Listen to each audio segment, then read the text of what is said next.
तो आओ इस पाठ में हम जनन के बारे में विस्तार से चर्चा करें। उद्देश्य। इस पाठ के अंत में आप निम्न करने में सक्षम हो जाएंगे। लैंगिक जनन को परिभाषित करना, मानव में लैंगिक जनन को समझना, यौवनारंभ को समझना, किशोरावस्था में होने वाले परिवर्तनों को पहचानना, नर जनन अंगों को पहचानना, मादा जनन अंगों को पहचानना, मानव में जनन प्रक्रिया को समझना, ऋतुस्राव रजोधर्म को समझना, मानव में लैंगिक जनन। मनुष्य एक लिंगी या एकालिंगाश्रयी होते हैं। दो लिंग निश्चित बाह्य आकारिकी लक्षणों, जिन्हें द्वितीयक लैंगिक गुण कहते हैं, उसमें भी भिन्न होते हैं। इसे लैंगिक द्विरूपता कहते हैं। मानव में जनन अंग नर में वृषण और मादा में अंडाशय यौवनारंभ की प्राप्ति के पश्चात कार्य करना प्रारंभ कर देते हैं। यौवनारंभ या लैंगिक परिपक्वता। किशोरावस्था के दौरान यानी समय में यौवनारंभ लैंगिक परिपक्वता की वो अवधि है जिसमें जनन अंग सक्रिय हो जाते हैं। मानव नरों में लैंगिक परिपक्वता 13-14 वर्ष की आयु में, जबकि मादाओं में 10-12 वर्ष की आयु में प्रारंभ हो जाती है। वृषण और अंडाशय जीवन क्षमता वाले युग्मकों को उत्पन्न करते हैं तथा ये हार्मोनों जैसे नरों में वृषण द्वारा टेस्टोस्टेरोन और मादाओं में अंडाशय द्वारा एस्ट्रोजेन तथा प्रोजेस्टेरोन को भी स्रावित करते हैं। लैंगिक परिपक्वता पर होने वाले परिवर्तन। लड़के और लड़कियों दोनों के शरीर के कुछ भागों जैसे कि कांख एवं जांघों के मध्य जननांग क्षेत्र में बाल गुच्छे निकल आते हैं तथा उनका रंग भी गहरा हो जाता है। पैर, हाथ एवं चेहरे पर भी महीन रोम आ जाते हैं। त्वचा अक्सर तैलीय हो जाती है तथा कभी-कभी मुहासे भी निकल आते हैं। लड़कियों में अंडाशय से रजोधर्म प्रारंभ हो जाता है। वसा के जमाव से स्तन के आकार में वृद्धि होने लगती है तथा स्तनाग्र की त्वचा का रंग भी गहरा हो जाता है। हड्डियों तथा शरीर की लंबाई में वृद्धि होने लगती है तथा द्वितीयक जनन अंग जैसे फैलोपियन नलिका, गर्भाशय आदि परिपक्व होने लगते हैं। सभी लड़कों में वृषण की शुक्रजनक नलिकाओं की जनन ग्रंथियों से शुक्राणु निकलने लगते हैं। द्वितीयक जनन अंग जैसे पुरस्थ, प्रोस्टेट ग्रंथि तथा शिश्न परिपक्व हो जाते हैं। दिवा स्वप्न अथवा रात्रि में शिश्न भी अक्सर विवर्धन के कारण ऊर्ध्व हो जाता है। नरों से मादाओं में शुक्राणुओं के स्थानांतरण के लिए शिश्न की आवश्यकता होती है। कंधे चौड़े होना, आवाज में भारीपन आना, लंबाई का बढ़ना इत्यादि भी इसके अंतर्गत सम्मिलित है। नर जनन तंत्र। जनन कोशिका उत्पादित करने वाले अंग एवं जनन कोशिकाओं को निषेचन के स्थान तक पहुंचाने वाले अंग संयुक्त रूप से नर जनन तंत्र बनाते हैं। मानव नर जनन अंग है वृषण, अधिवृषण, शुक्रवाहक, मूत्रमार्ग, शिश्न, शुक्राशय ग्रंथियां, पुरस्थ यानी प्रोस्टेट ग्रंथि और काउपर ग्रंथियां नर जनन ग्रंथियां हैं। वृषण। वृषण छोटे आकार के एक जोड़े अंडाकार और गुलाबी रंग के अंग होते हैं जो कि एक पतली भित्ति त्वचीय थैली जिसे वृषण कोश कहते हैं उसमें उपस्थित होते हैं। वृषण कोश ताप नियामक के रूप में कार्य करते हैं, जो कि साधारण शुक्र जनन के लिए वृषण का ताप शरीर के ताप से 1 से 3 डिग्री सेल्सियस तक कम रखते हैं, क्योंकि अधिक शारीरिक ताप वृषण के शुक्राणुओं का निर्माण करने वाले ऊतकों को मृत कर सकते हैं। वृषण में शुक्राणु का निर्माण करने वाली जनन ग्रंथियों सहित लगभग 900 पतली तथा घुमावदार शुक्र जनक नलिकाएं पाई जाती हैं। जनन ग्रंथियां शुक्र जनन द्वारा शुक्राणुओं का निर्माण करती हैं। अधिवृषण यानी एपिडिडिमिस। अधिवृषण एक कुंडलीकृत नलिका जैसी संरचना है, जो कि स्थायी रूप से वृषण से जुड़ी होती है और शुक्राणुओं के भंडार गृह की भांति कार्य करती है, जहां पर कि शुक्राणु परिपक्व और गतिशील हो जाते हैं। शुक्रवाहक। शुक्राणु एक लंबी नलिका, जिसे शुक्रवाहक कहते हैं, उसके द्वारा अंगों, जिन्हें शुक्राशय ग्रंथियां कहते हैं, उनमें ले जाए जाते हैं, जहां पर शुक्राणुओं को पोषण मिलता है तथा वे संग्रहित किए जाते हैं। मूत्र मार्ग। मूत्र मार्ग भी लंबी, संकरी और नलिकादार संरचना है। ये स्खलनीय वाहिनी और मूत्राशय से निकली हुई एक वाहिनी के जुड़ने से बनता है, जिससे यह शुक्राणुओं और मूत्र यानी पेशाब दोनों का वहन करता है, और इस प्रकार यह मूत्र जनन नलिका भी कहलाता है। मूत्र मार्ग पुरुष के शिश्न के माध्यम से गुजरता हुआ बाहर की ओर एक छिद्र के रूप में खुलता है। शिश्न।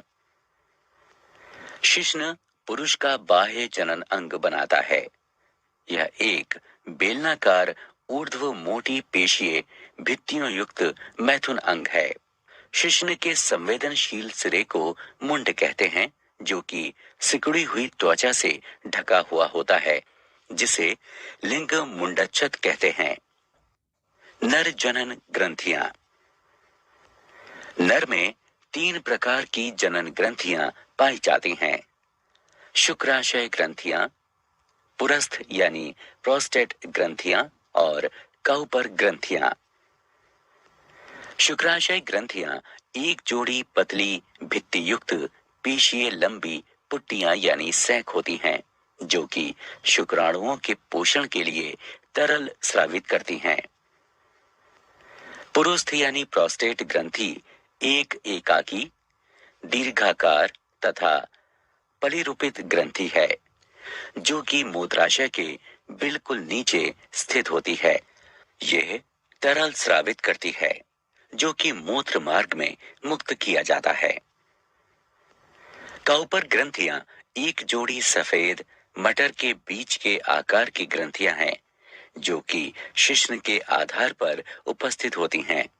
यह क्षारीय वीर्य का स्रावण करती हैं, जो कि मूत्र की अम्लता को उदासीन करता है तथा शुक्राणुओं को सक्रिय करता है और शुक्राणुओं को पोषण प्रदान करता है।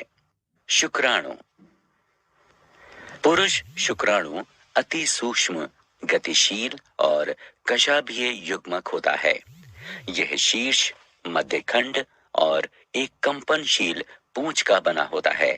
यह अंडाणु के साथ संलयित होता है और जनक जीन को संतति तक पहुंचाता है।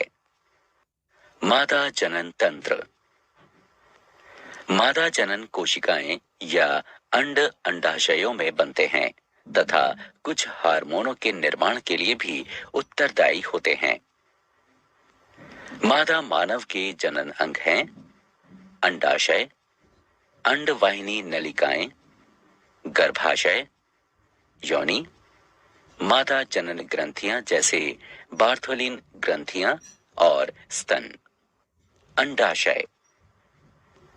अंडाशय मादाओं का प्राथमिक जनन अंग है। यह एक जोड़ा छोटे आकार की बादाम की आकृति वाली और सफेद रंग की संरचनाएं होती हैं, जो कि उदर के श्रोणि में उपस्थित होती हैं। आंतरिक रूप से प्रत्येक अंडाशय बहुत संख्या में अपरिपक्व प्राथमिक या अंडाशय पुटक के साथ होते हैं। अंडाशय अंडजनन यानी उजेनेसिस के द्वारा जनन कोशिका में अंड बनाता है तथा एस्ट्रोजन तथा प्रोजेस्टेरॉन का स्रावण करता है। अंडवाहिनी नलिका। अंडवाहिनी नलिकाएं एक जोड़ी लंबी कशाभीय, पेशीय और नलिकादार संरचनाएं हैं जो कि अंडाशय के निकट से लेकर गर्भाशय तक फैली हुई होती हैं। प्रत्येक अंडवाहिनी नलिका का बाहरी भाग अंडाशय के निकट स्थित होता है। इसमें एक चौड़ा छिद्र होता है जिसे ऑस्टियम कहते हैं और अंडाशय के द्वारा निकले हुए अंड को प्राप्त करने के लिए अंगुली सदृश प्रक्षेप होते हैं जिन्हें झालर यानी फिम्बरी कहते हैं। गर्भाशय। गर्भाशय एक बड़ी पेशीय आकार की तथा नाशपाती सदृश संरचना है जो मूत्राशय और मलाशय के बीच श्रोणि में उपस्थित होता है और अंतररोपण यानी इम्प्लांटेशन, अपरान्यास और गर्भ यानी फीटल के विकास के लिए उत्तरदायी होता है। इसका आंतरिक स्तर अत्यधिक संवहनीय और ग्रंथिल होता है तथा गर्भाशय ग्रीवा कहलाता है जो कि योनि में खुलता है। योनि। योनि एक लंबी पेशीय नलिकादार संरचना है जो कि गर्भाशय की ग्रीवा से पीछे तक फैली हुई होती है तथा योनि छिद्र द्वारा अंत में प्रकोष्ठ यानी वेस्टिबुले में खुलती है। मैथुन के दौरान जब वीर्य योनि में मुक्त होता है तो यह मैथुन यानी संयोजन गुहा की तरह कार्य करती है और शिशु के जन्म के दौरान शिशु इसमें से ही होकर गुजरता है, इसलिए यह जन्म गुहा की भांति भी कार्य करती है। मनुष्यों में लैंगिक जनन की प्रक्रिया। नर युग्मक या शुक्राणु अति सक्रिय तथा गतिशील होते हैं जो गर्भाशय ग्रीवा के द्वारा गर्भाशय में गति करते हैं और अंडवाहिनी नलिकाओं में पहुंच जाते हैं। अंडवाहिनी नलिका में केवल एक शुक्राणु ही अंडाणु के साथ संलयन करके युग्मनज यानी जाइगोट बनाता है। इसे निषेचन कहते हैं। यह केवल अंडोत्सर्ग काल के दौरान शुक्राणु अंडवाहिनी नलिका में प्रवेश करने पर ही होता है। अंडवाहिनी नलिका में युग्मनज यानी जाइगोट का भ्रूणीय परिवर्तन यानी विकास तुरंत प्रारंभ हो जाता है तथा सगर्भता यानी गर्भावस्था शुरू हो जाती है, जबकि ऋतुस्राव यानी रजोधर्म बंद हो जाता है। भ्रूण गर्भाशय में पहुंचने के लिए नीचे चला जाता है। गर्भाशय की मोटी भीतरी परत में भ्रूण का अंतः स्थापित होना ही अंतरोपण कहलाता है। तब गर्भाशय की दीवार और भ्रूण के मध्य एक विशेष ऊतक का विकास हो जाता है जो कि भ्रूण को ऑक्सीजन तथा पोषण की आपूर्ति एवं कार्बन डाइऑक्साइड तथा भ्रूण द्वारा उत्पन्न उत्सर्जी अवशिष्ट पदार्थों को बाहर निकालने का कार्य करता है। गर्भाशय के अंदर गर्भ यानी फीटल के विकास से लेकर बच्चे के जन्म की अवधि को गर्भावधि यानी जेस्टेशन कहते हैं। गर्भावधि यानी जेस्टेशन के अंत पर पूर्ण विकसित गर्भ यानी फीटल को जन्म देने की प्रक्रिया को प्रसव यानी पार्ट्यूरेशन कहते हैं। मां के शरीर के अंदर बच्चे के विकास की प्रक्रिया में लगभग 9 महीने का समय लगता है। ऋतुस्राव यानी रजोधर्म। वाहिका के साथ योनि से रक्तस्राव के रूप में गर्भाशय की मोटी और मुलायम आंतरिक दीवारों के टूटने तथा हटने को ऋतुस्राव यानी रजोधर्म कहते हैं। अंडाशय और गर्भाशय में प्रत्येक 28 दिन या 1 महीने बाद आत्रोद्भाव की घटना का चक्र होता है जिसे मादा मानवों में आत्रो चक्र यानी मेंस्ट्रुअल साइकिल या लैंगिक चक्र कहते हैं। यह चक्र 2 से 8 दिनों तक चलता है। क्या आप जानते हैं शुक्राणु वीर्य यानी सीमेन का केवल 10% भाग ही बनाते हैं। मादा एक वर्ष में लगभग 13 अंडे देती है, जबकि मादा मानव जनन काल के दौरान लगभग 416 अंडे देती है। मानव मादा में यौवनारंभ पर प्रथम ऋतुस्राव रजोधर्म, जिसे रजोदर्शन यानी मैनार्क कहते हैं, इसका प्रारंभ होता है। रजोनी वृत्ति यानी मीनोपॉज वह काल है जब मादा मानवों में अंडोत्सर्ग और आत्रो चक्र स्थायी रूप से हमेशा के लिए बंद हो जाता है। नए जन्मे शिशु का औसत भार 3.5 किलोग्राम होता है। सारांश। आइए हमने जो कुछ सीखा है उसे संक्षेप में दोहराएं। मानव एक लिंगी होते हैं तथा लैंगिक द्विरूपता दर्शाते हैं। नर जनन तंत्र वृषण, अधिवृषण, शुक्रवाहक, मूत्रमार्ग और शिश्न से मिलकर बनता है। शुक्राशय ग्रंथियां पुरुस्थ यानी प्रोस्टेट ग्रंथियां और काउपर ग्रंथियां नर की सहायक जनन ग्रंथियां हैं। मादा जनन तंत्र अंडाशय, अंडवाहिनी नलिका, गर्भाशय, योनि और भग से मिलकर बनता है। बार्थोलिन ग्रंथियां और स्तन मादाओं की सहायक जनन ग्रंथियां हैं। आर्तव चक्र के अंतर्गत अंडाशय में होने वाले चक्रीय परिवर्तन और जनन काल के दौरान मादा जनन क्षेत्र में होने वाले परिवर्तन सम्मिलित हैं। यह चक्र लगभग 1 माह में पूरा होता है। यह 4 प्रावस्थाओं पुटक प्रावस्था, अंडोत्सर्ग प्रावस्था, स्रावी प्रावस्था और आर्तव प्रावस्था से मिलकर बना होता है। यह यौवनारंभ पर प्रारंभ होता है और रजोनी वृत्ति यानी मीनोपॉज पर पूर्ण रूप से बंद हो जाता है। भ्रूणीय परिवर्तन के अंतर्गत घटनाओं की एक श्रृंखला होती है, जिसमें युग्मनज जाइगोट एक भ्रूण में बदल जाता है।